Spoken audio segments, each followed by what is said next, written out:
So we will get now to our guest anchor segment. And like I mentioned today, we are having George Ikua. He is the husband of the late Janet Kanini Ikua. Thank you so much for joining us, George. Thank you. Karibu sana, KTN. Nice Thanks, to Betty. see you. Nice to see you. All right, so it is almost a month. Actually, tomorrow is going to be is it 3 months? 3 months since, now. Janet Since passed? April Fools or April 1st.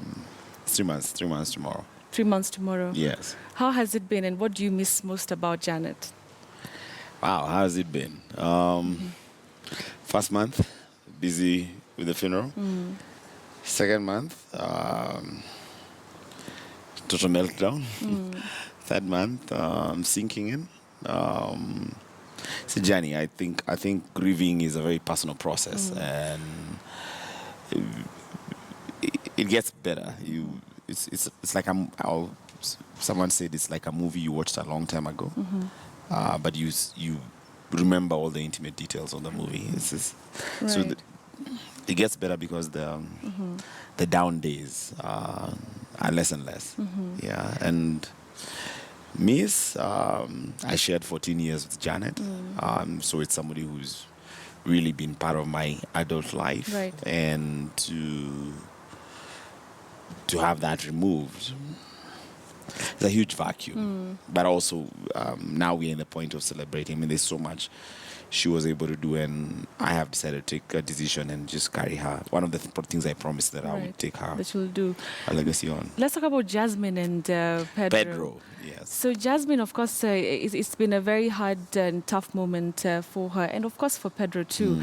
Do they understand, why what happened had to happen or happened?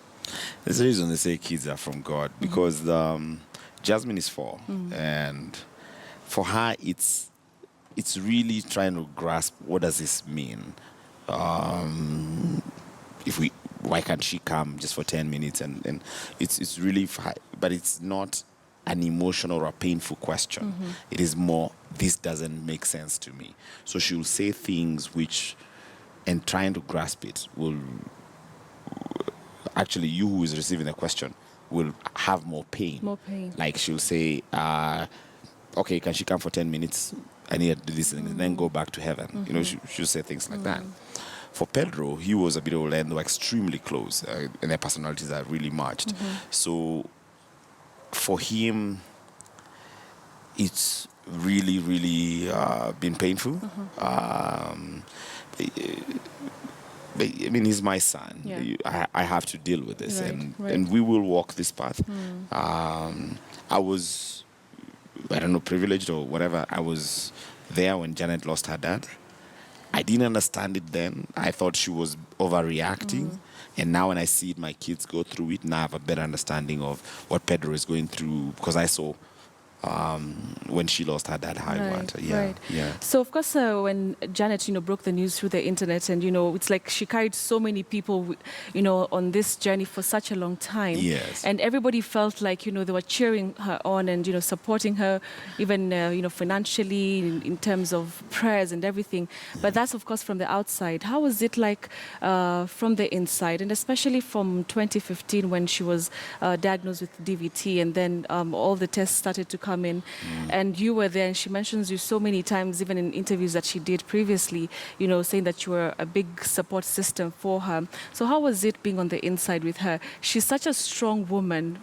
From the outside to us, she was very strong, brave and everything. But how are things on a day-to-day when you're going through this with her?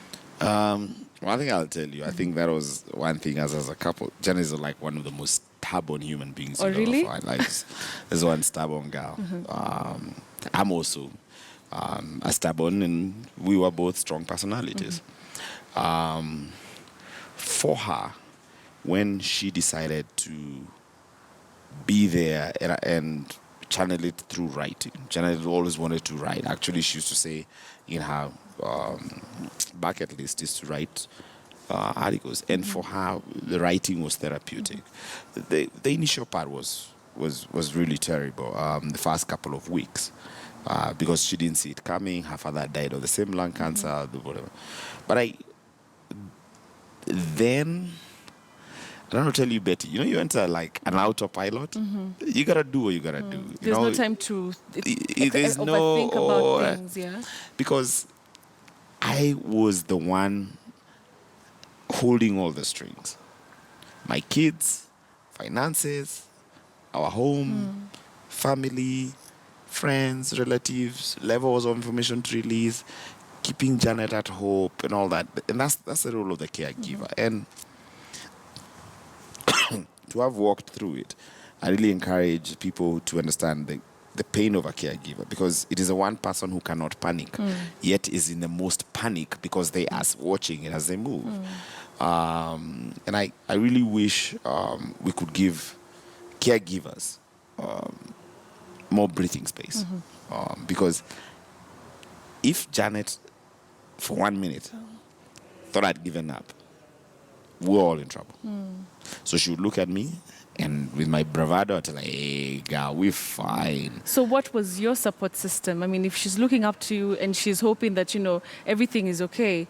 So as a caregiver, and, you know, I'm sure you're speaking, to, you know, Yeah. and representing very many caregivers out there. Yes. So what was your support system?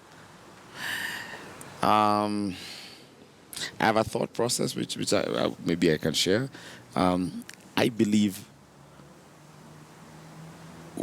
everything we receive is what we've given out. So I've been lucky that I've met so many people in my life that I have had the ability to know, or the time to give either an ear or help and all that. And for some reason, they all just came back at that time. So it's almost like the community or the universe or everyone conspired and just came and held me. I always remember one night she had to get an injection, or by morning she would have whatever. And a gentleman who I had last seen 23 years before called me out of the blue. When I told him, he gave me 70,000 bob. 23 years. The universe conspired for me, and that was really my support system. Of course, my family and her family were very strong in this, but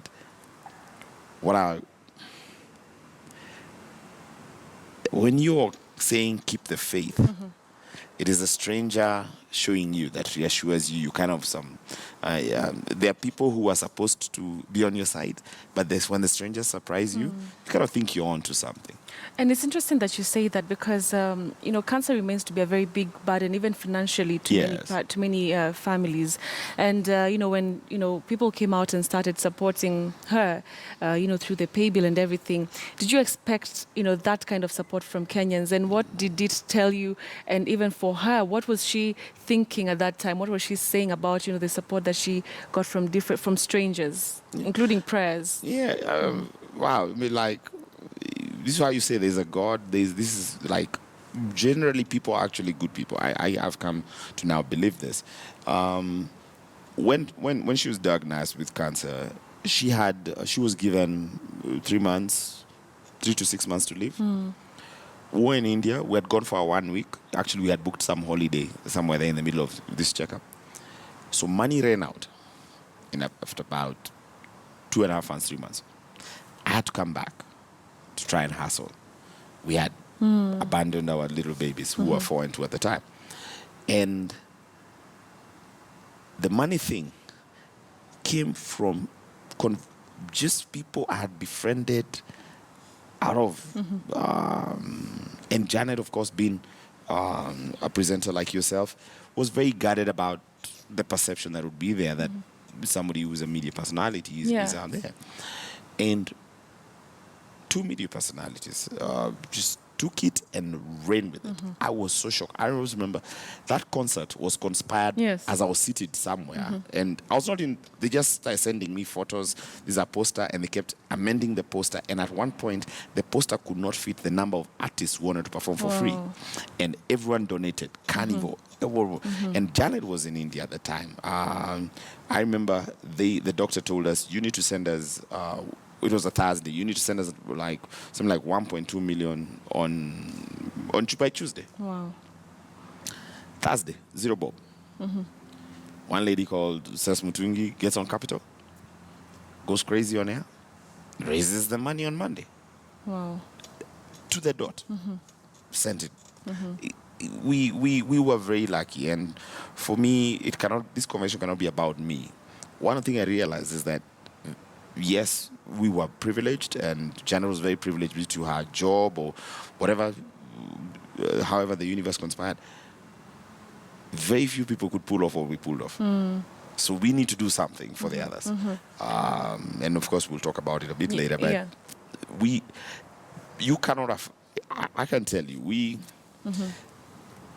to raise that kind of money over the 2 years that we did, and the money we spent, I ask, how do people do this? It's expensive. And you're running a home, you're running your kids are in school, you're running a home, you're running a business. I'm a businessman. She was running a travel show, and she's not the travel show. There was a property show. So it's really, really expensive. It's emotionally draining at the time, so which means you cannot be a productive person. Yes. So how people survive, I have no idea, and this is what we're going to talk about. We'll be talking about it. Yeah. We'll be talking about that foundation in a few minutes. But for now, I want you to introduce a story for us, and as our guest anchor, we'll continue the conversation. And when we come back, we want to celebrate everything that Janet was able to achieve. Yes. You can see clearly the auto cue. You